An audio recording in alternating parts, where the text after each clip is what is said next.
I'm not here to speak for of course. Bill Carson or, Terrence Howard, but They've committed basically. Yeah. So I wanted just to talk about how that affects you passing on. Was religion just like a discipline? Or even religion tells you that there are many tricks and don't fall for them. So when you hear something that's different, that's giving you a lot of information, and it takes you off your track that you thought was safe, that's where the fear kicks in. So I've spoken to certain people and they've said, why are black people so bad, man?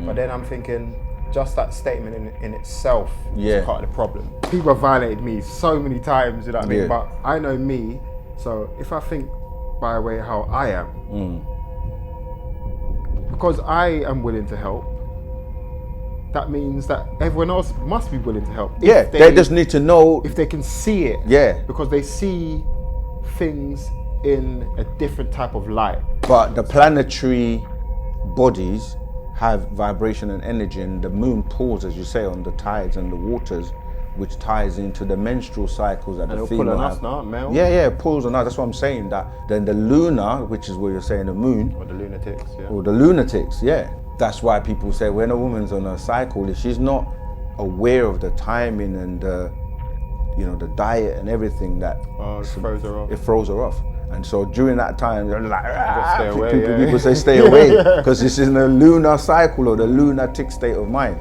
And it ties in with the men too, because if she's not right, you ain't gonna be right. Hi, my name's Sheldon, back for a second episode, because just got loads of questions. Good to have you back. Good to have you back, Sheldon. So I'm Seqen, Wu-Sabat. These are conversations that we have just to address people's questions. We don't really refer to these as debates, because we don't debate, even though, in the past, the master teacher is kind of the person that kind of started this whole debate thing that a lot of the so-called conscious community have picked up. So we got to a point where it's like, we don't really need to debate with people, because Wu-Sabat is kind of like in a class of his own. It's about, as corny as it may sound, it's about world peace, love and unity, and just uplifting humanity. And so we're here as student teachers of the master teacher, Partner Bab Yanun, known to many as Dr. Malachi Z.K. York, to help spread the good news of Wu-Sabat. And it's each one teach one. So welcome back for some more questions. Before I even ask the question, I wanted to say that I'm here. I'm not here to create confusion or spread chaos or anything like that. So one of the first things I wanted to start with was, so my friend told me that he's known a few friends that have passed on. They've committed suicide, basically. So I've done a bit of research into that, and I've seen that if you do that, it then affects you in terms of your ancestry line and how you can come back or how you pass. So I wanted just to talk about how that affects you passing on Right. Okay, so there are several scrolls that the master teacher, Panda Bab Yanun, addresses this subject. One of them will be the spiritual you after the physical you dies. Another one would be the Gospel of Yanun, the 24 elders. So I'm just giving those as reference to kind of start off with. Unfortunately, the thing about people unaliving themselves, which is the new modern way of saying it so we don't get flagged, is that a lot of times for people it's like an escape. They feel that they can't cope with this world, and why am I here? Let me just go. And then phrases like YOLO, which has been popularized by a lot of, the music industry. YOLO meaning you only live once. That's misinformation. And so when people don't have the correct information, they feel like, okay, why am I here? This place is just chaos, miserable. I can't, live the way I want to live. So let me just, unalive myself. But when they study and through the teachings of Wu-Sabat, one, we know that energy doesn't die. And two, that you have many reincarnations. not in the sense of how the religious world teach it, where it sounds like you come back in the same body and the same person that you were, you know, like how they taught about Lazarus, you know, being dead for days, and Jesus came and then just brought him back from the dead and he walked out. Right, so reincarnation doesn't work in that way, because your physical body decomposes, it rots, and it breaks apart once, you know what I mean, you've left, the breath has left the body. So we teach reincarnation. The word, you can hear cardinal in reincarnation. Cardinal, like it's not coming back in the same physical body, but as a being that can live on as energy.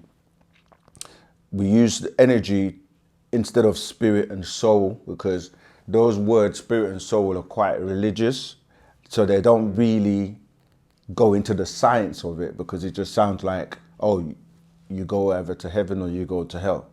And these are supposed to be places, physical places that you go to. Yeah. So therefore, you know, that's misinformation. So you do come back, and depending on how you exit, because the whole purpose of you being here in the first place is to master and learn things on this lower vibration, lower plane, the material plane. So the when you say learn, you mean anything you see, touch, hear, you're supposed to manage it in a... Yeah, so even the stresses of life that balance. people go through, it's to teach you to be able to cope, a coping mechanism, and to balance and to grow, because a lot of people would like to hear the terms like we say, where the Bible will say to you, you're a God, right? And that's, you know, Exodus 7:1, Psalms 82:6, John 10:34, to give you a few quotes that tell you you're God. But then when you ask people who or what is God, God is supposed to be someone in control. That's the one that did everything and is in charge of everything. So people like the term to say, I am God. But what they don't realize, that means you, if you are God, you're responsible for everybody and everything. So then it's a lot of responsibility that comes along with that. So people just want to use nice titles, but they don't want to do the work that comes with being a God. I'm saying that to say that as a God, you need to be able to be in control and manage everything that you're faced with in a way that you can cope and basically make it through. Because if you just give up, then you're not in control and you're not God. And I know, like, it's easier said than done when you're not the person going through whatever, but really and truly, when you know that you're going to come back, it's kind of like, well, you might as well pass the grade now, because you're going to have to go through it again, and it might even be worse. Because the one of the laws of natural nature is that you shouldn't take your own life, you know what I mean? So it's like, if you know that, have that information, then you would probably not do it, because it's like you're going to just repeat again. And plus, you leave when you think you're... A lot of people that unalive themselves, they say, I'm causing stress on people that are around me, so I'm going to make their life better. But when you do that, what you leave behind is more chaos. Exactly. And more pain anyway. Yes, exactly. So. And I was going to come to that, because we're taught in Wu-Sabat that it all depends on how you go. If somebody commits, say, a murder, then they have to come back and experience everyone that is affected by that murder. So let's say, for example, a scenario where somebody took somebody else's life, and then let's say they had a child or a wife or family, and whatever that they experienced from that traumatic experience, the person who did it is going to come back and live everyone's life that was involved, as in feel what the child felt. And then that's one experience, and come back and feel what, say, the mother felt, or, you know what I mean? So it's like, it's not something that you would like to wish on anyone. So it's important to learn about the unseen world. This is where the master teacher, Partner Babyanun, being a spiritual master, when we say master, it's just like somebody who has mastered that abode. just like a physical master is someone who's mastered everything on this planet. This is what we're supposed to be learning as supreme beings, so that it's like a higher level of attainment. Just like when you go through your education as a child, you may go to what they call, kindergarten or nursery.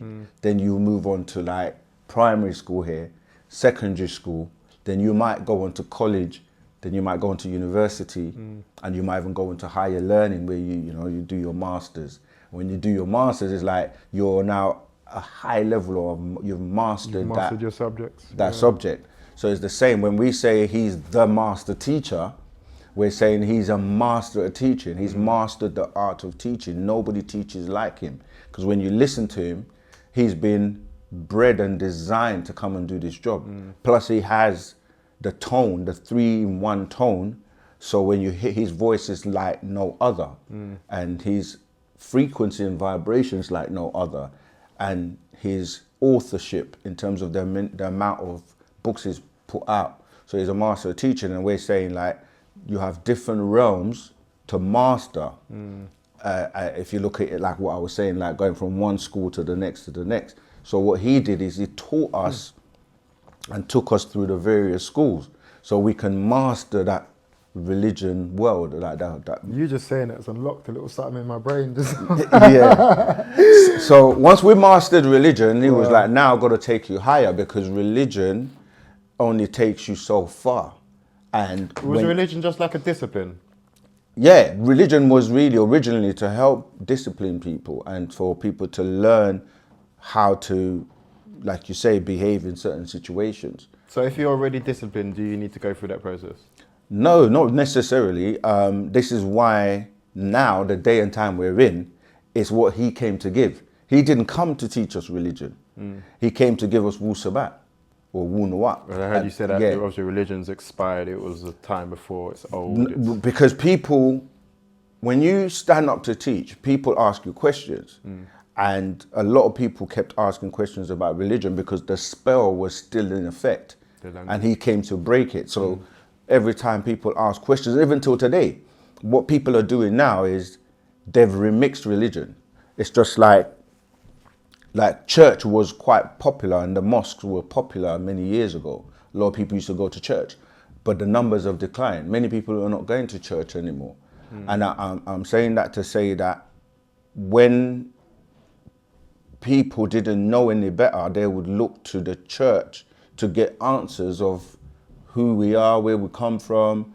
But then when you got to a point where you've outgrown that, where you're asking questions about God that no one can answer, then God doesn't seem to be that, do you know what I mean? Because if the people who are representing God can't ask God to give them the answers, and you just stuck. So anyway, he said, okay, let me give you Wu-Sabat, which is your real culture, the original way of life.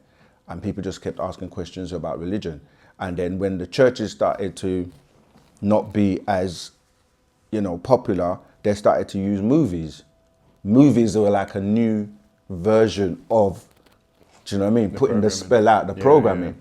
So, you would watch, like for example, if you took a movie like The Matrix, the first one, if you're familiar with that movie, if you look at it and then break it down, you'll have like, Neo would be like, they said, the one. He's like the Christ figure, or the person that is the one with all the power and can do everything. He has to learn who he is and all of that.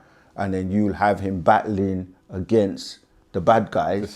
The system, which will be like the Agent Smith and all of that, which will be like the devil or the bad guys. Or the government. Or do you know what I mean? So, but it's entertaining and it's like multimedia, sound and visuals and sound effects.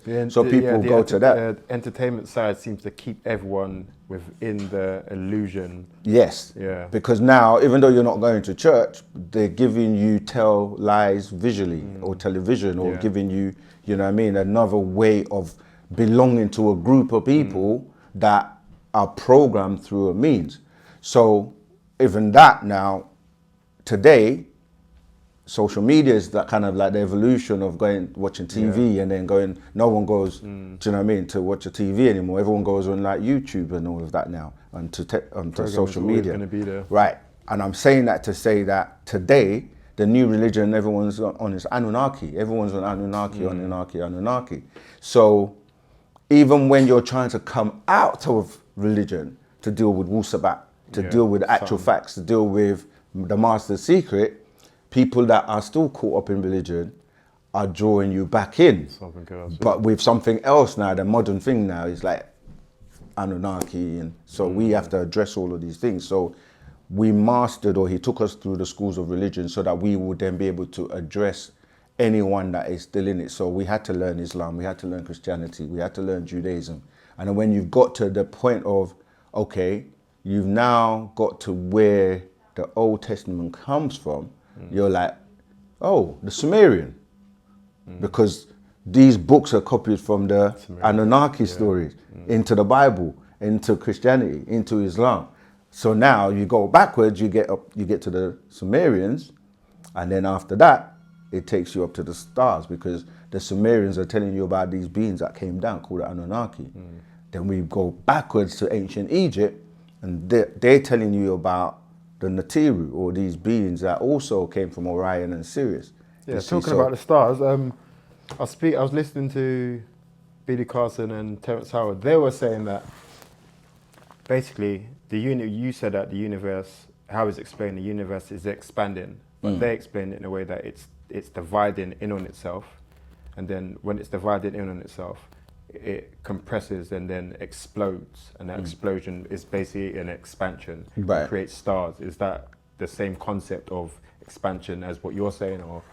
No, what again, like we say, I'm not here to speak for Bill Carson or, Terrence Howard, and this is what I'm saying with the social media and people that are teaching, and unfortunately, Billy Carson is going through it right now, where a lot of people are just like debunking a lot of stuff he said. And I remember when I mentioned anything about him, there were people in the chat saying, and I just left it. I said, you know what, at the end of the day, listen to who you want to listen to, innit, and decipher things for yourself.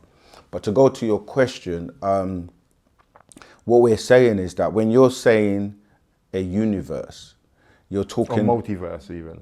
Well, let's start with one, because uni means one, right? And how they come about, you're really talking about what people call stars, yeah? So you have to learn and study that how are stars birthed, how long they live for, and how do they die.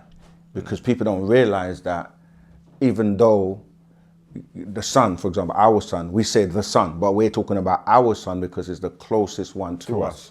Yeah, which is like 93 million miles away. 8 minutes? It fluctuates. 8 minutes is how long it takes the sun, the rays from the sun to reach us. But it's like 93 billion years old, 93 million miles away. But that 93 million miles fluctuates, because the planet rotating around the sun, there are two parts because of the shape of it. It's like when it's furthest away, it's going to be 93 million, because if you look at it, it's like an elliptical orbit. So the two extremes are further away when the planet is further away from the sun. So it's going to be like 93 distance change. When it's on this side, it's 91 million miles. So it changes as it goes around. So it fluctuates a little bit. But the point is that summertime. It's summertime when it's summertime is different everywhere else. No, that's just, you're just talking about the season in terms of the equator and all that. But let me finish what I was saying about. So if you look at our sun, that is sustaining our planet, where our planet's orbiting around, that is a lot of people might not know this, but that's a ball of gas that is burning, converting helium into hydrogen, and that's like atomic fuel. So that's going to burn out eventually. So when that happens, beings that know the information that they're being sustained by that sun and our solar system, because you've got other planets, it's not just our planet, there are other planets in our solar system. If that sun that is holding them in its gravitational pull, if it blows up or explodes, then anyone or any beings that are living on those planets have to figure out a way to survive. This is why, people like Elon Musk, they're now looking at this problem like, we've got to look at the future or the future Earth. Like, are you thinking in that way? Like, if you had to go and relocate to another planet to survive, what would you do? First of all, you need to be able to travel. You need to. This is what happened with these beings that people are calling like the Anunnaki, the Neteru, and these extraterrestrials, because our ancestors or the beings that were around Orion, right, which is a star, a constellation, and you had like Sirius C, Sirius A, Sirius B, Sirius C. That's what happened. When their sun blew up, they had to figure a way, but they were already planning. System one? That's right. Yeah. So they had to find, they created these big ships, like, you know, Nibiru and so on, so that they can travel intergalactically and still be able to survive until they found a home. And the mission to kind of keep their planet was to find gold to create a shield to reflect the sun, which was going to, you know, cause ultraviolet light. That's right. So they were looking for that, but then it so happens that with the crash into Meldic, which was another planet, and this planet at that time was known by many names, one of which was Tiamat, as it was called, and that got split in half. Oh, Tiamat? Yeah. Okay. That's what the planet Earth was called at that time. I've done, yeah. And what happened is that when it got split, the bottom half that broke off is what became the asteroid belt. Yeah. And so today now, again, people like Elon Musk, they're trying to mine because that's how they found found that there was gold here. The very substance they were looking for, they found that it was in abundance by way of the asteroid belt. And if you know about that, because like a piece of gold this big can literally be enough money to cover the expenses of the entire planet. So you can see how he's thinking. But anyway, so not to digress too much from your question, is that when that suns they will expand and expand and expand and expand, and then they will blow up or cave in on themselves. But remember, like you're saying, there are different universes. So they're all expanding. It's the space, because the space that contains everything keeps expanding. And that space is composed of ether.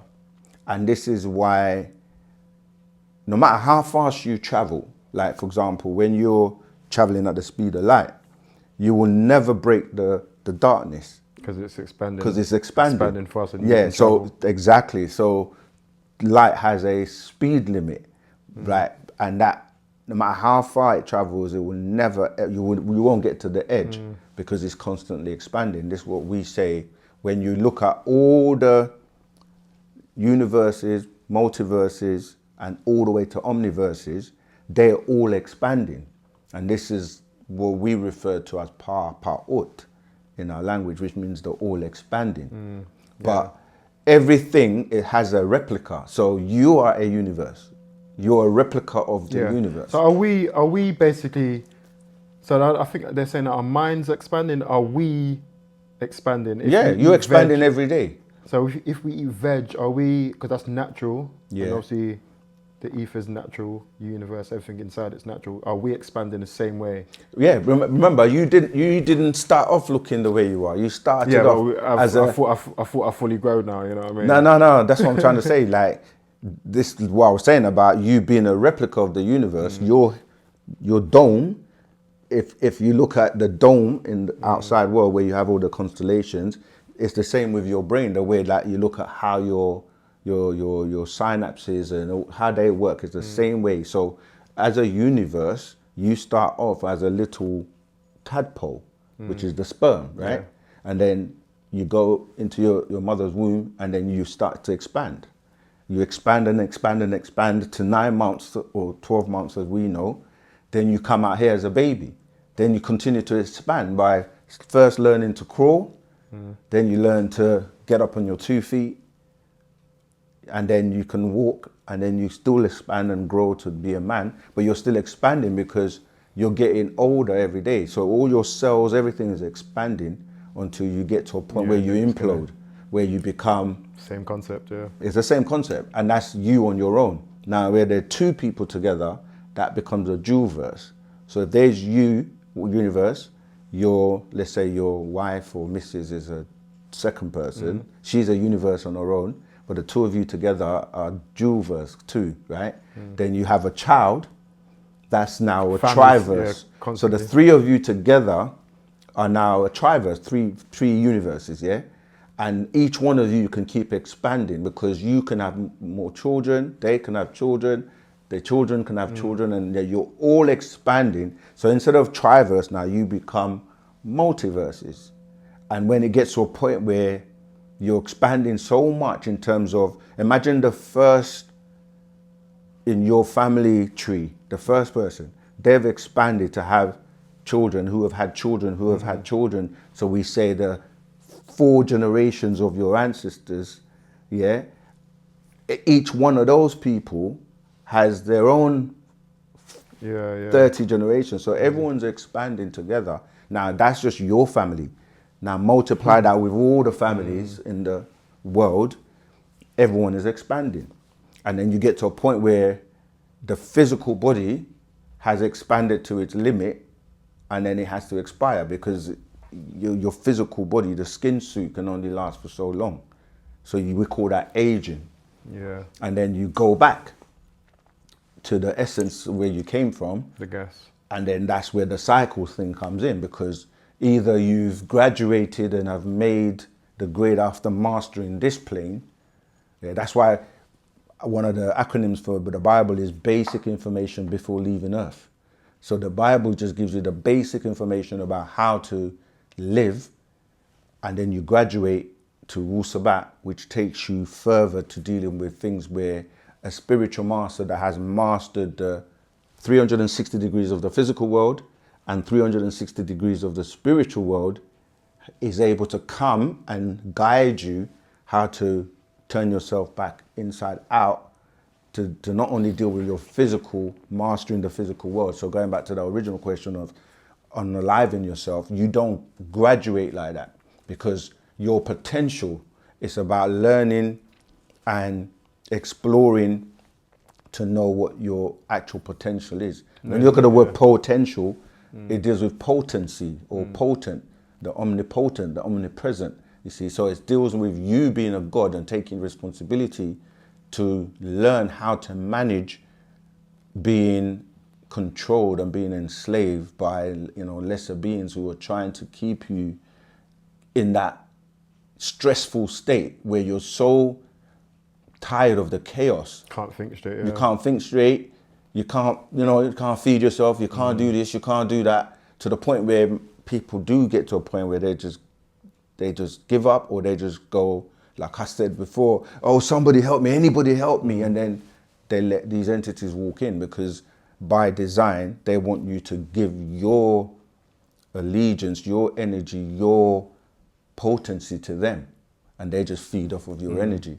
Because I have tried to share this information with people, but their responses, but I have to work. So I get what you're saying, that this system keeps us in a way that we can't even be asked to research and gather the knowledge, because they say, oh, but I have to work, but I haven't got time for this.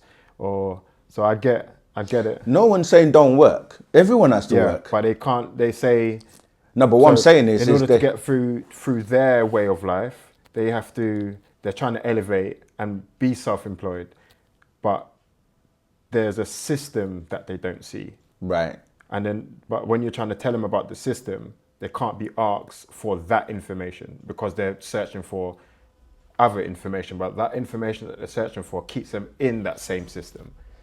No, what I'm saying is, no one is saying don't work. Yeah, 100%. It's about what are you spending your time doing, and is it beneficial to you? And, like as we say, to be in control means that you have to figure it out, and you have to work with others or people who are figuring it out, because many people are able to do it. So it's not about working, it's about what are you spending your time doing or doing. So that's really not an excuse to not want to learn about yourself and your higher, your abilities to be able to navigate and be able to be okay and successful and doing something that you know, you have a passion for or that you want to do. But it's easier when you are in, if you think about everyone who's successful and how are they successful, it's because they've managed to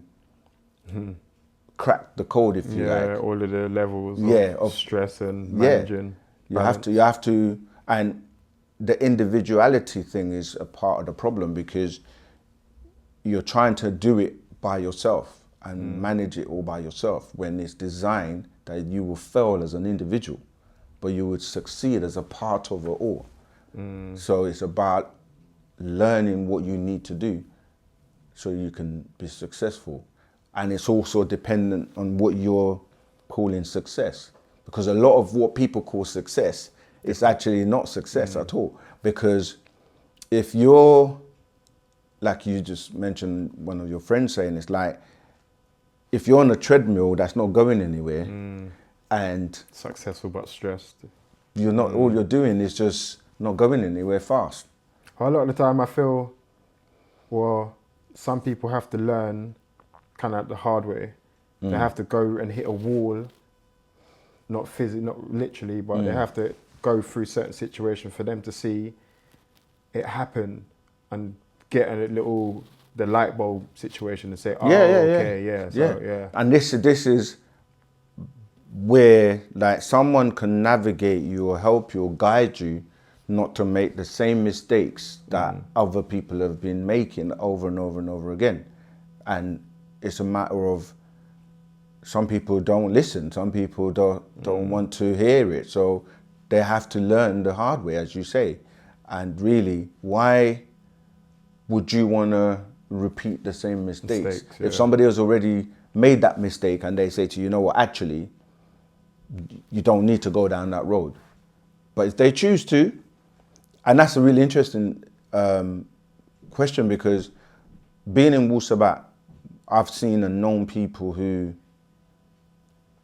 like you say, they may be like skeptical or whatever, and they don't make the change and they keep doing the same thing over and over and over again. And then thinking, it's like they say, one of the definition of madness is doing the same thing over and over again and expecting a different result. So, you know, like we know and we will show people things, and let's say I had a brother that I had a conversation with that's been coming to our classes for like 15 years.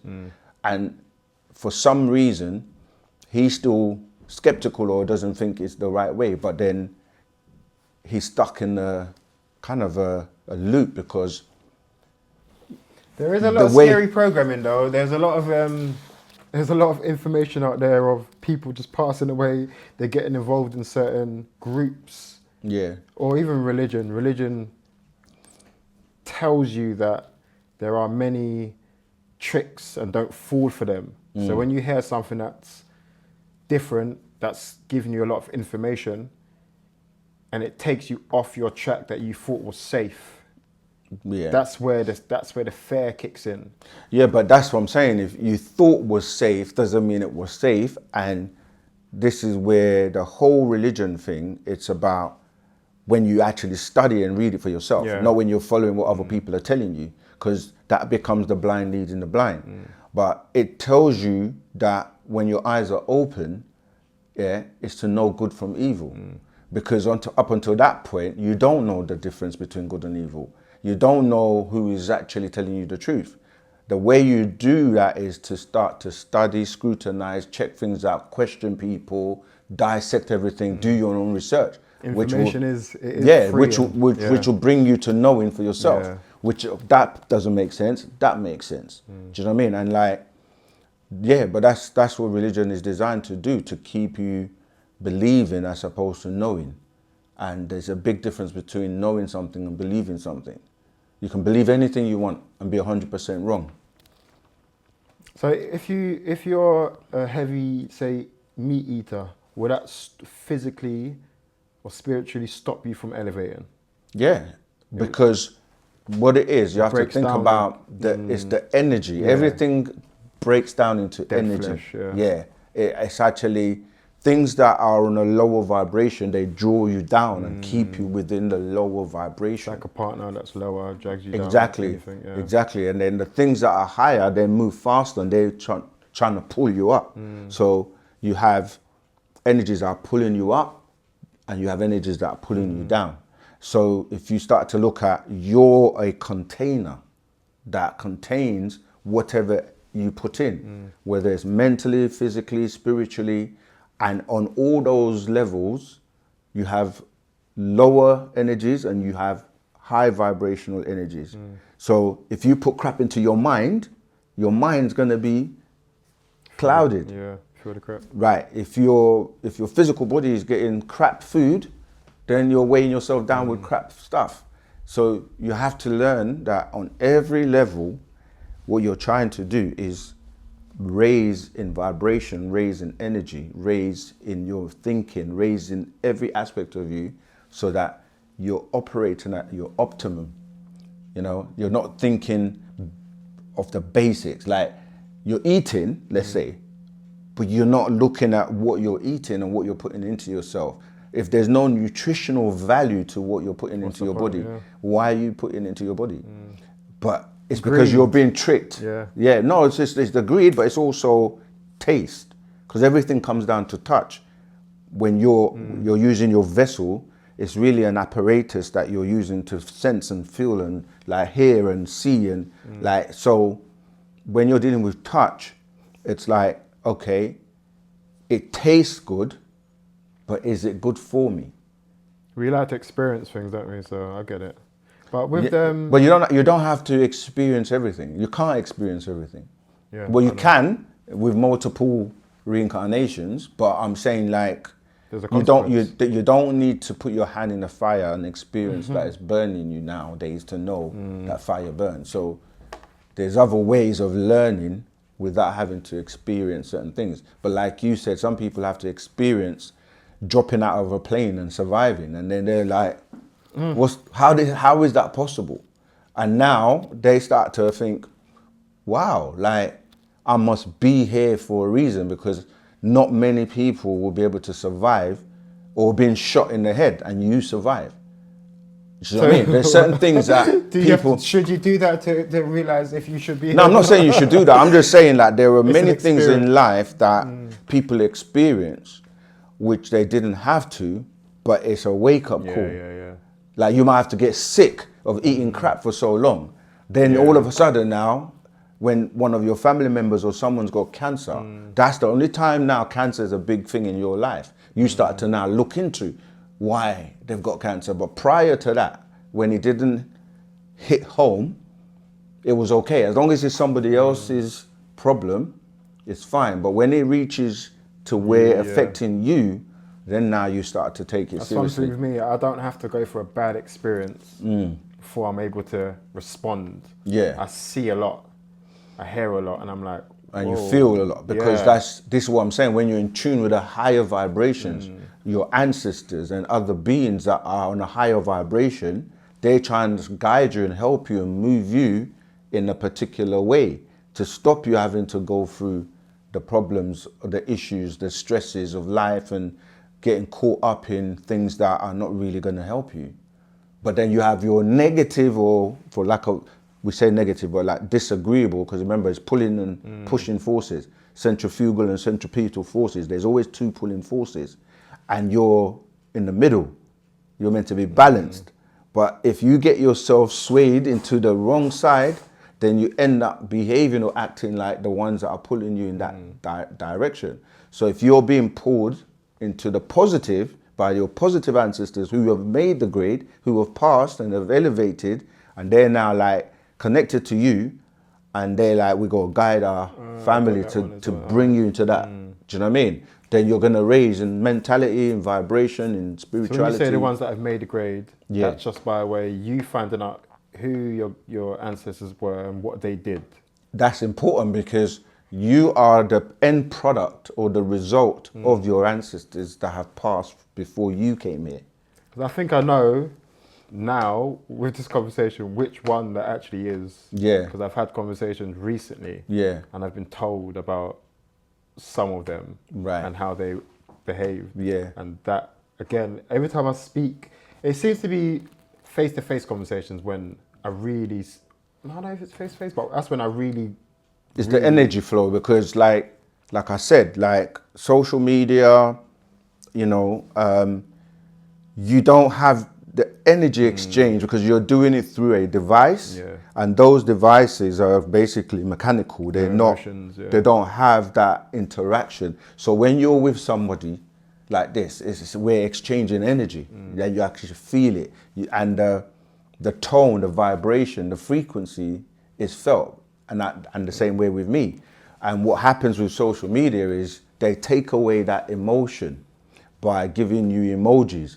So someone can put a heart and you think, oh, that's love, or, you know, a smiley face, but you don't really know that because there's a mask or a shield between that screen between you and the person. So a lot of times people can get easily beguiled or fooled with social media because there is no energy, there's no connection between the two people because it's being screened by the device or the screen. So people can be really horrible people and put a nice profile picture and you think it's them. And you can have all kinds of predators and all kinds of people hiding behind social media. And people who don't put their pictures on, their real pictures on there, you don't know who or what you're talking to. It could be an AI, it could be an extraterrestrial, it could be any kind of being behind the screen, but you won't know. So yes, the physical interaction is good, because that's why when, you know, we went through that period of, you know, the COVID pandemic, a lot of people were not able to meet or touch or interact anymore, and it was kind of cutting that off. But there were advantages and disadvantages to that situation as well, because some people had the opportunity. It was meant to really be a reset. Like I didn't see none of this stuff over that period. But the family, we stayed at home and we were just relaxed. We was calm. We was happy. That's what I'm saying. It's like you got to really focus on yourself. Like you say, families got to bond. They got to exchange energy. They got to have conversations. Nice, and some people were like, "Wow, this is a different experience. Now I might just do this now. I might work for myself. I might do something different." Over that period, because you know, it was meant to be one of those times. Remember, there are things happening on an individual basis. There are things happening, you know, within your family, in groups, and there are things happening, you know, in terms of the country, and then it goes on to like planetary, to galactically, to the cosmos. Shifts take place all the time. And these cycles have been happening for thousands of years. But if you're not aware of it, or if you weren't living during the time where such a cycle was taking place, and then now you are, it's a new thing for you. But when you look at our ancestors, this is why we know that we are ontologists, because we've seen many cycles come and go. So you're able to say, this is what happens all the time. It's just that you're just not aware of it, especially if you haven't been around long enough. If you've only been around for a small period of time, then you're not going to know what happened, you know, 10,000 years ago or 1,000,000 years ago. You see, you're only judging it based on, like, the religious world just deals with a small period of time. It's only like 6,000 years ago. Like, the people that are pushing religion, they only came about 6,000 years ago. So to them, they were put in charge just to name everything. Yeah, that was one of the things. No, that to have dominion. Dominion means to have control over this entire place for that. After 6,000 years of the sun cycle, that's now. Yeah. So is there it was the last moon cycle that they had a dominion over. Yeah, for 6,000 years. Yeah, and now we're into a sun cycle, which is a new 24,000 year cycle starting. Because when you're saying 6,000 years, it's only broken down to give you the 24,000 years. Yeah. So 6 times 4 gives you 24,000 years. Where is it moon, sun? Yeah. So is it us, then them, then us, then them? It's not necessarily that us, them, like that, but it's kind of like the best and simple way to make it make sense is when you look at you know, like we look at the seasons where we have summer, then we have winter, then we have summer, then we have winter. Yeah. Let's say that those was just the 4. Yeah. Right. Originally there were only 2 seasons. It was only summer and winter. But obviously with the changes, you now have summer, autumn, Is that winter, because the planet got smaller? Partly.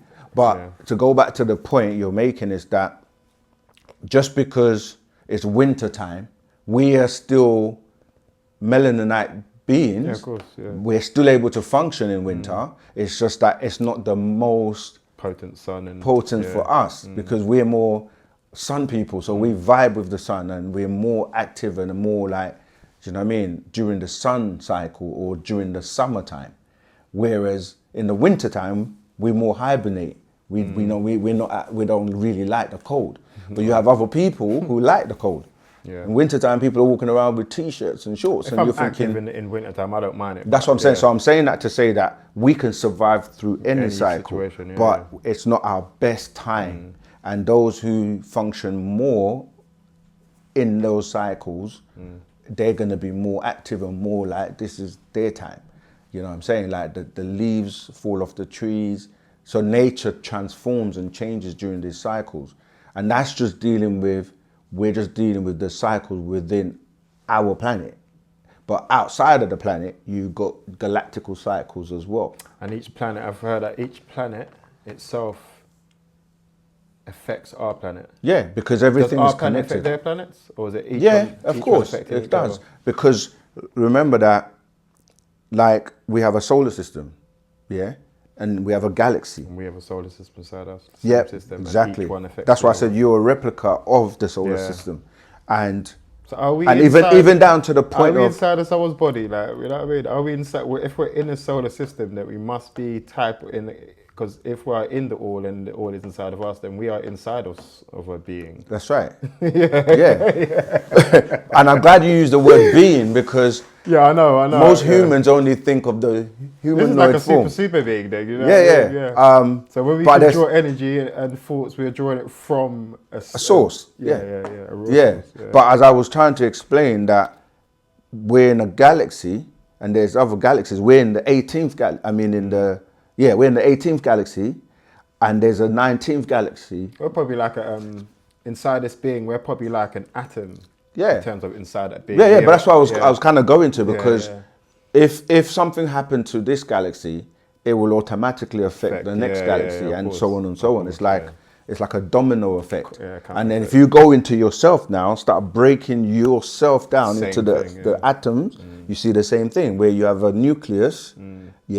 And then in that, you have like, electrons and protons around that nucleus. And then you see how they expand. So the more atoms, the more the structures change, you see. So on a very minute level, an atom functions the same way as the galaxy and you as a universe, and plus the same negative. Positive and negative. That's what an electron is electric. Same like the planet. Everything has the 2 polarities in this 3D anyway. I was thinking about I seen a bit of research into quantum realm. No, the planet itself. You know that when you freeze a magnet, and then you place it somewhere, it can stay there. I did write it down, but I can't remember what it was. So is that how the north pole and the south pole, or the hot and the magnetism basically? Yeah. So because it's frozen, is that why it stays in its position? That's why remember when I said about the centrifugal and centripetal forces. There's that's what you're talking about. They're different forces, but the thing about with magnetism, people think that like they get a magnet which is made of metal, and they think that the magnetism is in the metal, but it's not. It's something that the metal can conduct.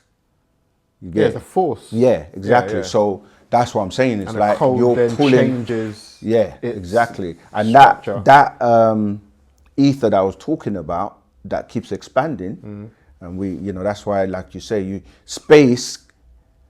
If you think about space, you got time. You got matter and you have space. They work in conjunction. They're inseparable.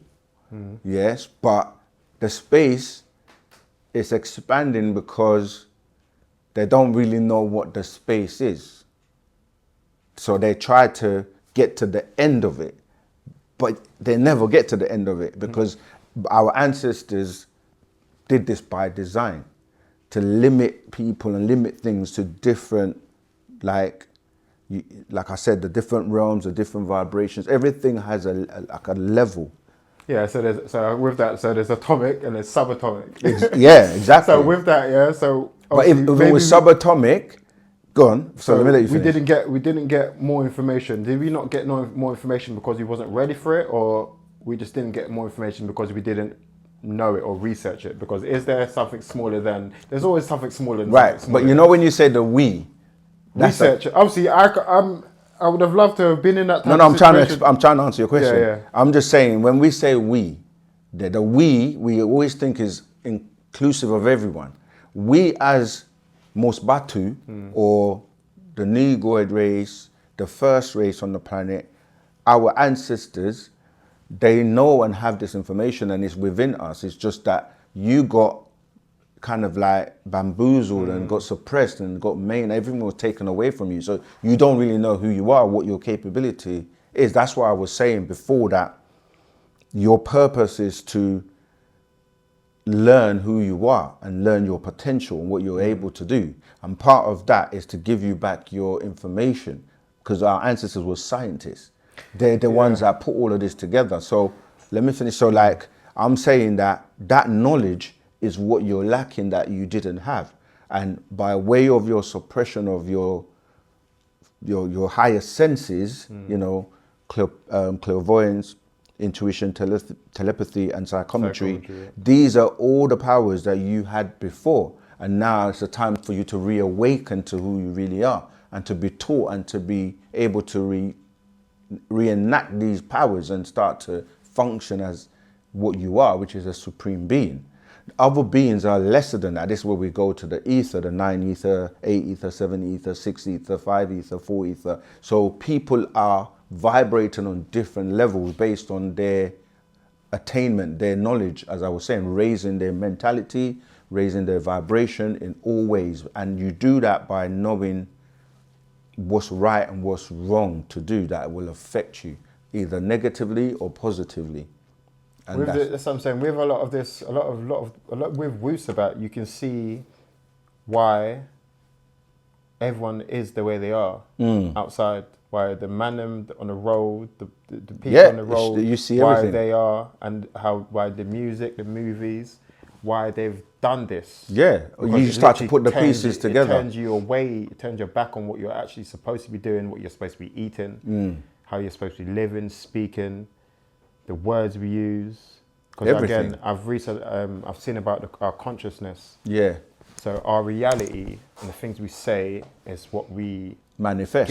So if you're saying repeatedly in certain music, drugs, trap, or whatever it is, it's programming. It's what you live. That's what you live. That's what you bring about. Yeah. I never really understood the trap thing because even the genre called trap. Yeah, it's in the word. Like it's a trap. You've gone into a house where I've seen some people get out and they jump out the window, but they hit the floor. That's what I'm saying. It depends on. Trap, you know what I mean? Yeah. You're in a trap. You're in a cycle. Yeah. You're in a loop. You're not progressing. And this is the cycle of coming back as well. We never used to have to do that. You used to be able to just leave and go to the other realms and experience other realms and stuff. But so now you're trapped in this cycle of keep coming back because you've been, like purposely, I don't know, like, what's the word? It's a hateful thing to do though. You can see why they've done it. Yeah. I can kind of see in terms of. Yeah, but why? It's mean. Yeah, of course it's mean because you know what I mean? It's stopping you. Okay, it's like a very simple analogy. I like to make things simple for people to get in it. So like, imagine you are working for an employer, yeah? They control how far you can go in that job, how much money you can get. That's why I've kept it moving in so many jobs, man. And as much as you might have ambition, have your own ideas, and you could be a scientist, you want to invent something, imagine every time you want to leave, they give you more money. They keep giving you things to make you stay. Try to say that, yeah. Because they know that you using your energy to better them is beneficial to them. So it's better for them to keep you there, to keep producing for them, because they can't do it That's for happened yourself. to me before, actually. Right. So then they won't let you go. So when you bring that to the reality of where we find ourselves as a people, a lot of the times we're not realizing that you being suppressed and being kept in that position so that you're feeding your energy and your creativity, your forces, everything you're doing to the person who's benefiting to keep you doing it for them. So it's in their interest. So there's a word I'm trying to remember, which is deception. They're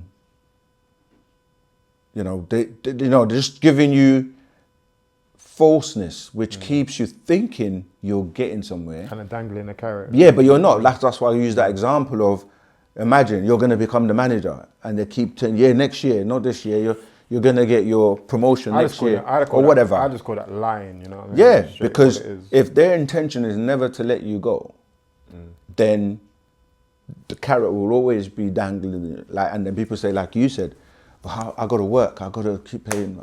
I got a new car, I got a new promotion, I got new jobs. I love progress. So I'll say to him, look, I love progress. And once I can't see any more progress, I leave. But some people, I've been in places where people are like, I've been here for like 20 years, 50 years. And I'm the like, same position, Same position. Because of the fear or the lack of knowledge or the lack of belief in themselves, even though I use that word, you know what I mean? Like knowing that, a better word is to know that you can actually make change happen. And then we can go into slavery and the different types of slavery and the YOLO thing we were speaking about, and just the system. It's a machine where all your senses that you think you have, which is really the touch, the one touch, is controlled. What you see, what you hear, what you smell, what you touch. So it's like, unless you rise above that, you're constantly going to be in that programming. And that's got to think about what you're doing and what you're saying, what you're eating. Wu-Sabat does that to you. It makes you think. It makes you start to wonder, like... It's question things, huh? Yeah, question it, and then you get to the answer. If you don't question something, and every movie I watch, most of the movies, there's always someone, whether it's Planet of the Apes or whatever, there's always one person that thinks... I was watching something the other day called, what is it called, on Netflix, Solo, and or loads of movies that you watch. There's always one person that says, even the one with Jim Carrey, what's that one called? The one where his whole life is like a movie, but he doesn't realize it, like he's in the set. What's it called? I know people are going, I know the name. But anyway, in this movie, he feels like something's not right. And in Solo is the same thing. Like they're in the place where they feel like there's nothing outside. And so the environment, everything is made up. The Truman Show, that's it. Look at the word even true, where it was all about falseness. But the Truman Show, that's the movie I was trying to remember. So yeah, thanks for that. So his whole life is a set. You know, that like he's so he goes to try and escape, and then he finds out that, oh my gosh, this was all a set, and that's his whole life. And then obviously he wants to come out. And I'm saying that to say that this is what The Matrix is. This is what all these movies tell you, that you're in this. You say it's simulation, but it's not really a simulation in the sense that you have control. The scripted type of, like a scripted situation. Your senses are being bombarded from every angle, so you really feel like you have no control, but you actually have more control than you think. So it's really about breaking that barrier. I think a lot of what people go through, they turn and they look and they don't feel there's support, because whenever you speak to anyone, they say, and do what? What am I supposed to do? Or I'm trying, or this, that. They don't think there's support, but there is us. And how I view it, as I've spoken to certain people and they've said, why are black people so bad, man? But then I'm thinking, just that statement in itself is part of the problem. That's right. So I think that I know me. People have violated me so many times, you know what I mean? But I know me. So if I think by way how I am, because I am willing to help, that means that everyone else must be willing to help. They just need to know. If they can see it. Yeah. Because they see things in a different type of light. Yeah, they're in that matrix, in that cocoon, in that suppressed dome. You know what I mean? Yeah, you're in that world where you don't think there's any way out. It's just like if you've never traveled before. Do you know? It doesn't take that much to like go even to like Europe, another part of Europe, where it's sunny all day, and just experience life. You could literally jump on a train and go somewhere, or a cheap flight, and there are people who've never left. Let alone London, they've never left their borough. They've never gone from like north to south London, or from west to east. I've gone all their life. Yeah. So your limitations are based on your perception and your mind and what you view as the world. This is why when people say, "Oh, the world's gonna end," it's like, what do you define as the world? Because the world could literally be your house, or your borough, or do you know what I mean? Like the city you live in. But then when you go outwards, you know, we cover this in our book, The Fast Track, like, are you inside or are you outside right now? Do you know what I mean? This is broken down in the book. Are you inside or outside? Right, because when you started looking at what inside is, we're inside this building. Mind as well, we're inside your mind. You're inside a borough, you're inside a country, you're inside a continent, you know what I mean? It's like you're inside a planet, you're inside a galaxy, you're inside a universe. Yeah. How far do you let your mind explore what you're calling inside? And then if you are, what's outside of that then? What are you calling outside? And I'll leave that there, because do the online course and you get a lot of information, because another thing that the programming that people are on, is like you can tell them do A, B, C, D to get out, and they still won't do it. Because the programming, like I said, the hamster. They live in a world of belief, though. They don't believe it. Yeah, but that's the thing. Belief is not based on. It's based on knowing, because you have to do the research to know. You have to do something to know whether it's going to work or not. I've been trying to say this and that, but I've done the online course. Yeah. But what I'm saying, that's just a step to take you further. And every time you go further, there's more and there's more and there's more. I know, I can see that. It's I've experienced that. And each time I do a bit more, then it opens up another door. A lot of things like the program, they hit you with different angles. So you get hit by the news, you get hit by your social media, you get hit by movies, you get hit.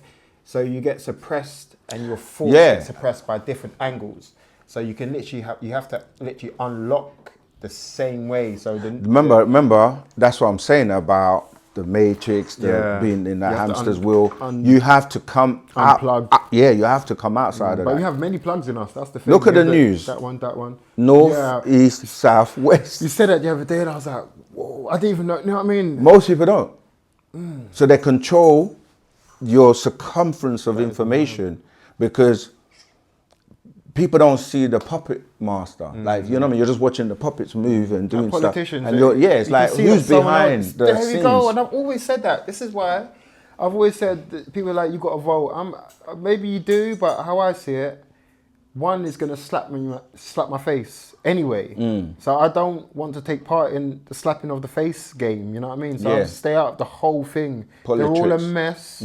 Yeah, unless when I see someone telling the truth and talking truth and really not saying you're going to help and actually helping. But if you watch the cycles, this is what I'm saying about this is why the information age is so good, because data is recorded. I know the cycle. Lots and lots of data. My mum and my parents, I've heard. With the data, you can then do analysis of what happened last year when the election was running. You can literally start to map and see things. So what I'm saying is, like, if you watch it, it's always the same two parties Yeah. that are always at the forefront. Yeah, I don't get it. You know what I mean? In most countries. And So then it's it was like, there's other parties, but it's always the same two. That's the two wings on the same bird. And everyone's like, you got to go Labour, you got to go. I'm like, But like, I'm not saying that. I'm saying that if you want change, like, you know, you got to go ergonomics, change, you know, by one of our brothers. I can't remember his name, but you know, it's about collective voting is better than you one casting your vote. That's not going to really have any effect. It's more about, can you together, you know what I mean, give your votes collectively to people who are going to do something that's going to help you and your community, as opposed to you thinking your one vote by yourself is going to make that much difference, when a very tiny percentage that it's even going to make a difference.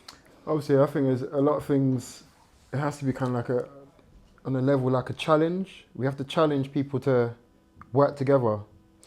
I mean, you don't. All you have to do is change your mind. That's how simple it is. Like, people make it more complicated than it really is. Like, you're doing something today, you find that it's not good for you. All you have to do is stop doing it. Just change your mind. Yeah, easy. Just say no instead of yes all the time. Addictions and as much as that sounds simple, which it is, people find all kinds of excuses and reasons why they can't, as opposed to why they can. And that's, again, the programming, because like I said, you're being pulled in different ways, and your one sense is being controlled by the media, by everything you do. So you're the one making the choice, though, because you don't have to do it. But it's made in a way that you feel, I don't have a choice. But you do have a choice. The same way you can eat junk food, you can eat healthy food. Yeah. So on that... but I know you had some other questions. So with that, I've done a bit of research. You was talking about caffeine, nicotine. Is that in some natural... form? Yeah, is that alright on a natural vegetable form? Because they're talking about, is it eggplant, and I think, is it tomatoes have a level of nicotine in it or something like that? I'm saying that at the end of the day, what it comes down to, and again, people with the term forgetful beings is because people have forgotten a lot of things. So I'm saying that to say that people keep forgetting everything comes down to energy. Even the food you eat, everything, you break it down and it comes to energy that can affect you positively or negatively. So we're dealing with intoxicants. Something that's an intoxicant, no matter what form you're taking it in, whether it's in nicotine or you're taking it as a tea or whatever, if it's an intoxicant, it's not good for you, because what do? They mess with your mental... I'm talking about smoking. No, I'm saying so I'm saying if it's in its natural form, if you're taking something in its natural form, it doesn't necessarily mean that just because it's natural is good for you. Do you understand? Because this is what people will do with the whole organic thing, where they'll just label things organic or label things.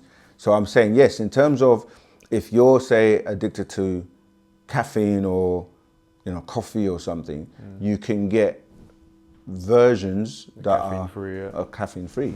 So you can still have tea, you can have herbal teas. But people think, no, I have to drink the tea that I'm used to with the caffeine or whatever. But you don't. You can just have a healthier version. So why would you not want a healthier version? Like chocolate, right? The actual cocoa is good in its natural form. The milk chocolate and right. the dairy. Now, when they take that now, they put the dairy, the sugar and all of that into it, which is not good for you. So now you're eating the chocolate, but you're really eating it for the sugar and all the stuff that's not good for you. But then it's packaged and marketed in a way that it's all razzmatazz. It's so crazy that the things I've been talking about recently are the things that they're exposing. Yeah. It seems to be the same time. So like milk, I said about the dairy. Well, obviously it's come through on my social media, so I'm not sure whether it's just the algorithms or it's just time. I'm supposed to see it now. But it's vibration and frequency. Remember, this is what we keep saying to people, that you can attract things to you based on your vibration and your thoughts. Because remember, your thoughts are also a vibration. Yeah. So if you're thinking a thought and something else or someone else is thinking the same thought, then you've connected on that vibration, on that frequency, and then you draw it to you. So these algorithms are based on data and information, but they're all frequencies, because even though it's down to zeros and ones, you know, it's still frequencies, and it's still zeros able and to affect ones. you. So that's another That's one. binary, yeah. Yeah, zeros and ones. So they will talk about the male, the phallus. It's the one, and then the vagina is the 0. Yeah. And that's the same. So what was it? And they were saying that I researched that that when I think you had an episode where you said people should stop having sex, or how we do it, running around, and is it the phallus is a key, and it unlocks, it opens up like a portal type of thing, and you can let. Yeah, because remember that when you look at the female, she's the energies and really the person that brings about life. So she's really the goddess. So you know what I mean. Every woman and man comes from a woman, and they come through a portal. But that's a combination of the unseen world, which we will say the etheric world or the energy world, that comes and it attracts the physical world by way of the bacteria, like the dust that the woman will breathe in when she's pregnant. And, you know, a lot of females have sinus problems when they're pregnant, because the two unions have to come together, that pure energy being, that it gets charged, going back to the electricity again, because when the man is going to ejaculate, that energy travels up to the crown chakra, and it gets ignited and received that energy. So it's now electrified or energized, and then it comes with that energy, which is ether, because ultimate pure energy is ether, and it comes back, and then that's what charges it to go into the woman, and then obviously the race takes place, and the most potent charged sperm, and in very rare cases it will be like maybe 2, where they become twins. 2 of them reach the ovum and they develop together, and then you have identical twins, and you know what I mean. And so anyway, look at the time, 14, just as I said that. But yeah, so then that energy is grown in her stomach, and the physical elements go into her, and she starts to feed that fetus, because then those limbs and everything starts to develop, because being a pure energy being, to come into here, you have to go through that black hole, yeah?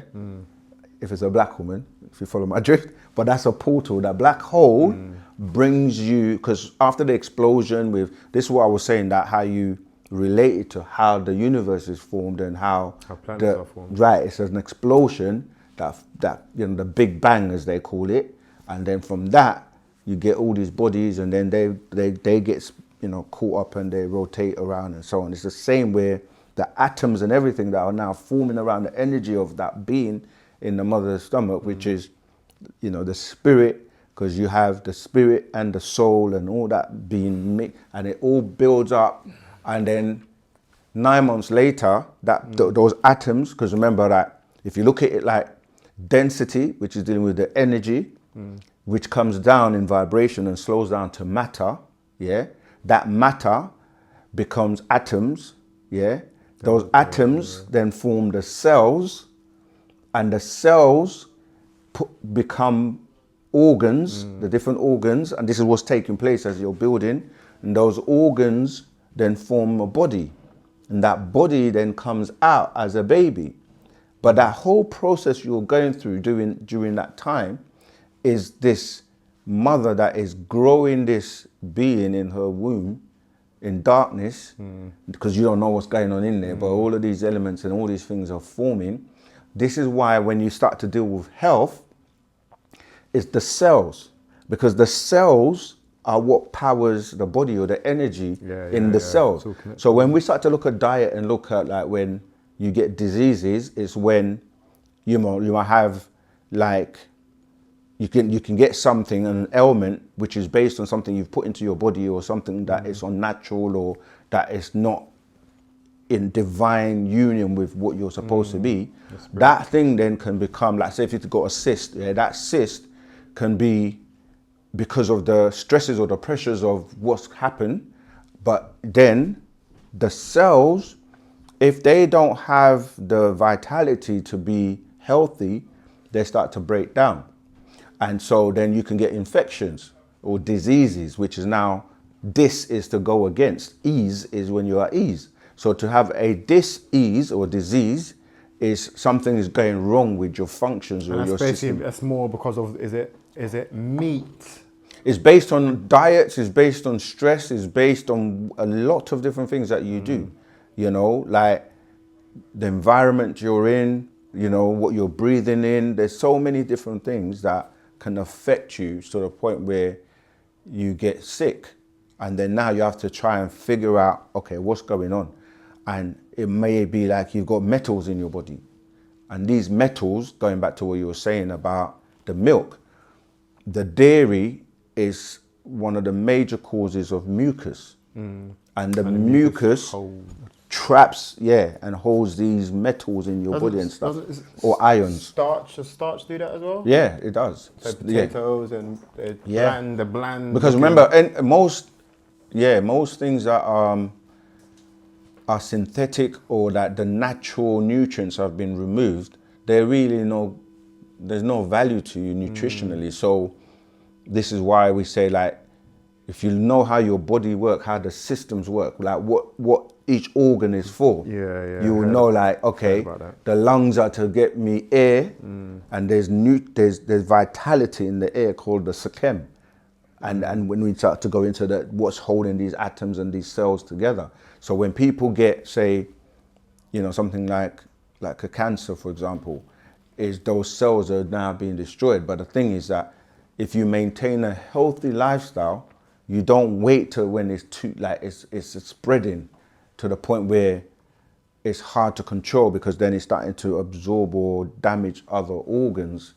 And sometimes if they can detect something very quickly, they can limit it, and you know what I mean? And you know, things like chemotherapy is like, okay, they're gonna try and eradicate or burn the area where... The new way of doing it was the old way. But that's not a good way, stripping your whole, it's putting you in a thing, and then you're stripping all of your... Yeah, but even then, it destroys or harms other... Yeah, the good one. The good one. So this is why, you know, a healthy lifestyle, I mean, we're not here, this is all educational purposes, our content. We're not like giving medical advice and things like that, but in terms of educationally, if you educate yourself to know what you're putting into your system, it's like having a car or any other machinery. You've got to learn what's best for that machine to function. Like you wouldn't put sand into your petrol tank, or you wouldn't put, do you know what I mean? Like something that it's not gonna work with the engine. And it's the same. Being from obviously a Christian background before, hearing that obviously fasting is something that you just did as part of the religion. Yeah. But then coming away from that and really researching what the effects of fasting actually is, it's massive. Yeah.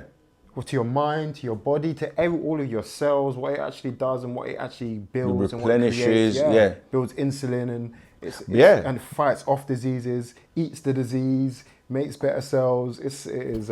This is where the science comes in. You see, Wu-Sabat it's scientific. It's not just believe me. Like, why are you fasting? Oh, because Lent, or because, you know, they say in order to get what I want, I need to fast.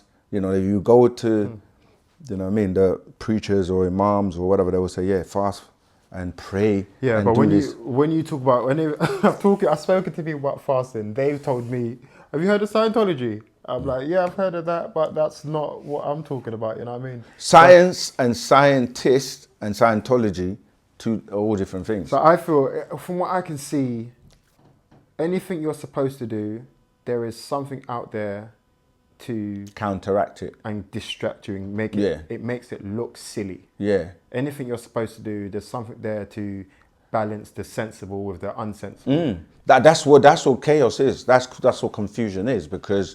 Or is it balance because you're supposed to have both?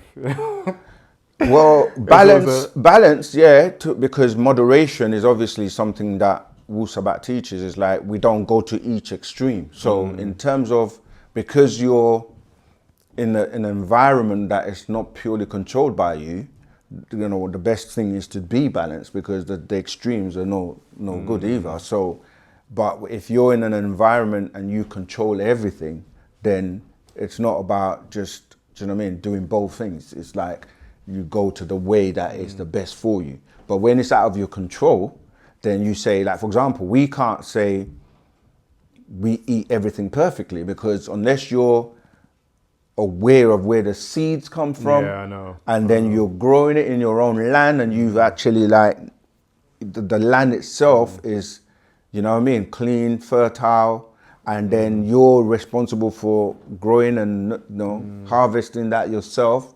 You can't say you're gonna eat everything perfectly. So what we say is you're gonna eat the best of the worst that's available, and that's the balance, really, because you can't eradicate. And people that say, no, I love meat, I'm gonna eat meat. We don't. Wu-Sabat never says to anybody, you have to do what we do. It's just what's best. Does it make sense? What's best for you? And if you choose to continue, do so. But just be aware there are consequences to your decisions, and that's you're judging yourself. Everyone, obviously, a lot of what I've heard is, what did your parents eat meat? I'm like, yeah. But it doesn't mean anything. So if my parents played in traffic, I should play in traffic. Doesn't mean just because you have to break the chain somewhere where something doesn't make sense. And this is what we do. We just follow blindly, and the blind just leads the blind. Because you'll ask people, why are you doing something? They might say, yeah, because my parents did it. And you say, but is it right? Or is it wrong? Or does it make sense? But this is the programming again. The loyalty to things that don't make sense. And imagine, yeah, you've got offspring as well, like you're gonna have children, and you know something is wrong. Yeah, you're gonna reteach. You're gonna give it to your children so they can continue with the same madness, doing the same thing that doesn't work, doesn't make sense over and over again, expecting to have a different result. No. So you will always be in that position of constantly just like not developing or progressing. That's why Wu-Sabat is here, to help raise humanity, to bring about world peace, to bring about things that make sense. If it doesn't make sense, like, you know, people say it's common sense. But how many languages are in Wu-Sabat? Because I heard you touch on it before. There's a few. So it's a root language, you were saying. Yeah. So other languages have come from. That's right. Everything has a root. Yeah. Something has to start somewhere. That's like the maths. So when I used to teach my son maths, I never used to teach him maths. I used to teach him the pattern. There was always a pattern in maths. Yeah. So the formulas words must be the same. Yeah. You know, I mean, there's a pattern towards it. So if you go to the beginning pattern, you get the rest. That's right. Yeah. Because once you know, like, for example, you hear the term, if you want to help somebody that's, you know, hungry, you can buy them food, you can give them food, or you can teach them how to provide food for themselves. If you're really not doing it to look good, to sound like, yeah, I'm the one feeding you, I'm helping you, that sounds nice. But if you can let them learn how to feed themselves and you don't, then you're looking like you're helping. It's not really, it's not washing, even though it's help, but, you know, you can take it to different levels. You see what I mean? So the person who's not teaching you how to feed yourself so they can keep feeding you makes themselves God over you, because you got to keep relying on them. How are these men not getting no karma though? It is happening, but I don't even know when you said these mans, because everyone speaks. Obviously, someone conscious of what they're doing. Yeah. Yeah, I'm not gonna lie, I know they are, but yeah, I know they are. Oh, you mean the person that's doing what they're doing? Yeah. They're not conscious of it. Because if they were conscious, this is where you have subconscious and you have conscious. When you're doing things subconsciously, it means that you don't know that there's levels or deeper levels that are controlling why you're doing what you're doing. So people will do something consciously because they are, you know, alert and they're doing it, but they're not thinking.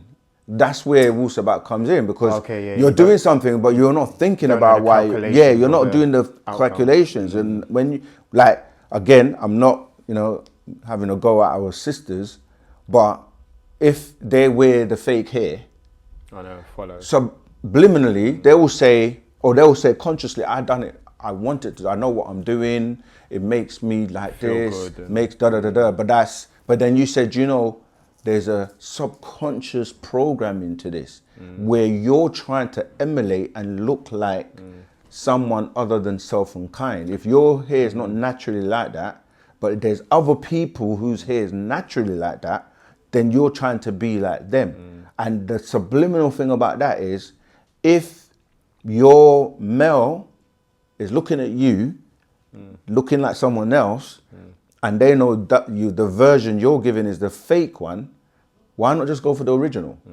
And it's the same with the men as well. If we do it back to front, like men will say they like to be with someone like themselves, or a Nubian sister or whatever. But then if their mate is wearing their hair naturally, but then the programming, the media, the music videos, and what they're showing you as beauty is opposite to that, and then you're attracted to that, you're subliminally also saying that I actually like that, I prefer that to you. But when you break it down and say, like, okay, you're doing something, but do you know, like, I'll give you another thing. At the moment, everyone's talking about Black Friday. Yeah. Do you know what that is? Yeah.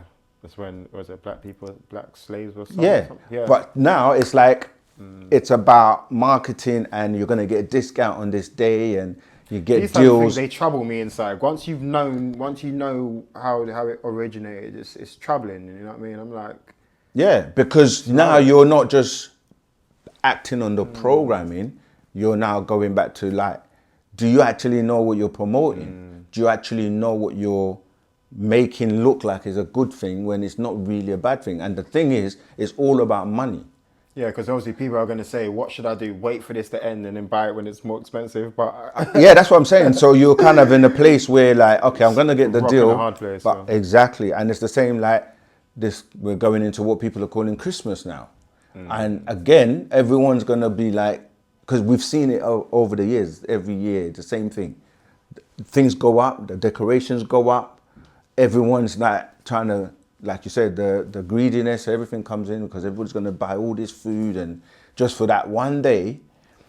And you ask, like, why? What is it? We've spoken about all of this, how we're going to approach it. Where's the origins of it? Where did it come from? Even still, what we're going to be doing on a day, instead of what we was doing before. So how we used to celebrate it, what we used to do. So we used to buy Holy for presents. So instead of buying Holy for presents, you might buy more thoughtful presents or do something. Yeah, you have to deprogram, or like, not say it because it's ingrained, even whether you like it or not.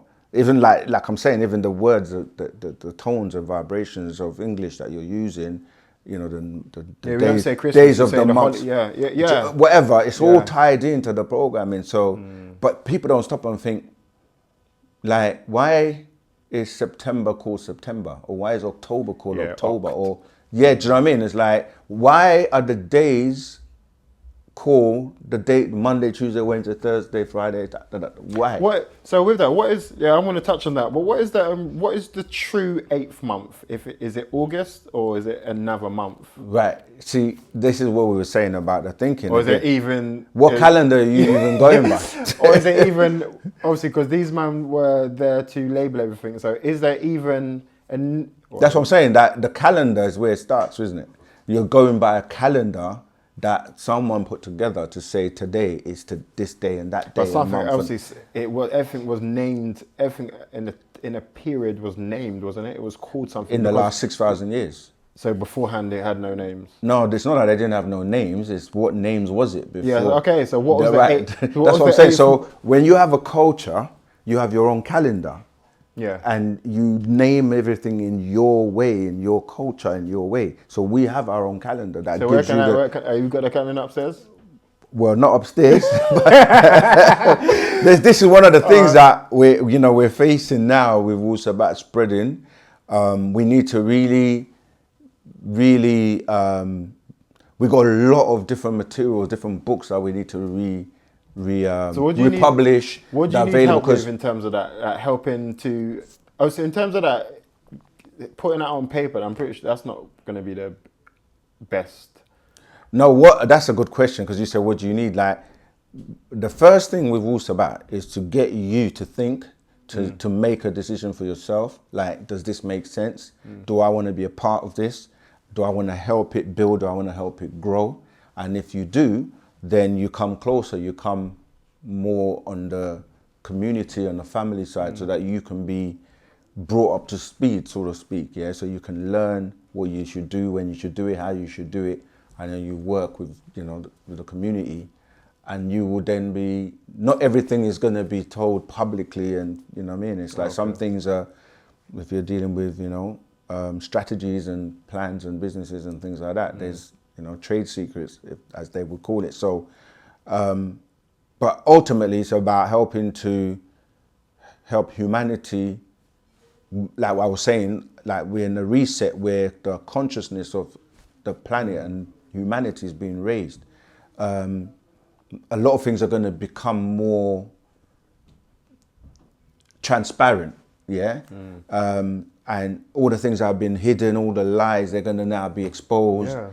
Things are going to become... Been saying that. Yeah, so it's happening anyway. So you can help by raising your vibration, raising your consciousness, and then starting to put it to work. Because that's the thing you were saying, like, it's not about not working. It's like, what are you working on and what are you building to replace the things that are not beneficial for humanity? So when you're talking about language, for example, how do you name things? Because if you're speaking English, then the programming is still in your subconscious, because if I ask you what this is, you're going to tell me what it's been named. Yeah. And so we are renaming everything. We got our own calendar, our own language, our own culture, our own date. So in our culture, this year, today, what would you say this year is now? The year? Yeah. 2024. Right, but we know this is 6024. See, big difference. Now, if you're not aware of that, you're going to go with the Gregorian calendar, which you're going to say this is 2024. But if you went to other cultures, the Ethiopians, they will have a different calendar. The Chinese have a different calendar. Okay, because of when the 24,000 years started? That's right. Yeah. 2020, okay.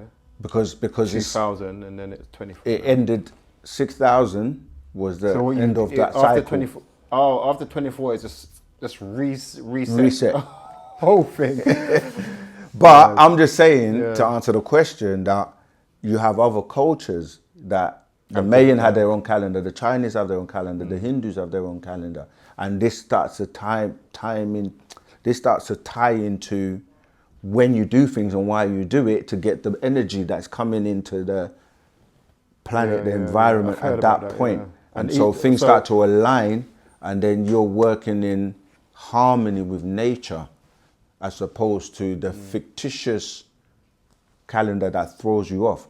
The time is off, everything is off. And you do a lot by the moon as well, don't you? The moon cycle. No, sun. We do things by the sun cycle. Doesn't the moon affect our water, everyone's water? Yeah, the moon does. That's what I'm trying to say. Remember, we said moon cycle and sun cycle. I'm not talking about the moon cycle. I'm talking about but it's a part of it, because it's just a smaller version. But, okay, so the planetary bodies have vibration and energy, and the moon pulls, as you say, on the tides and the waters, which ties into the menstrual cycles that the female have. Us now, male? Yeah, it pulls on us. That's what I'm saying, that you have water as well. You have like 70% of you is water. So the pulling, everything relates, because water relates to water. So all the water is related in some way, in some way or form. Then the lunar, which is what you're saying, the moon. Or the lunatics, That's what, all these things, everything ties in, but you have to decipher and break it down. Yeah, so that's why people say when a woman's on a cycle, if she's not aware of the timing and the diet and everything, that it throws her off. It throws her off. And so during that time, they're like, stay away, people say stay away, because this is in a lunar cycle or the lunatic state of mind.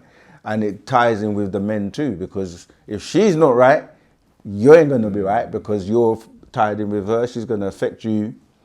What is the best food? We have to learn the science of... Well, I know it's a veg or... Yeah, once you start to change your diet, it changes your mood, it changes your vibration, it changes your mental state, it changes the cycle itself. Changes everything.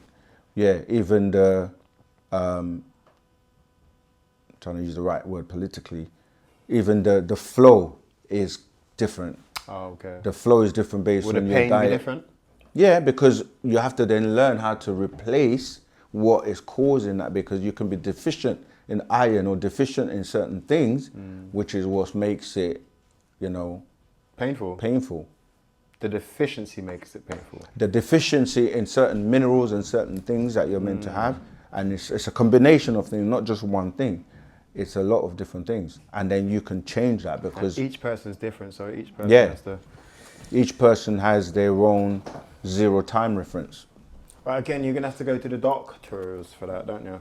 You don't have to. You go to a herbalist. But this is what I'm saying, is that whatever culture you're practicing has different ways of addressing and dealing with things.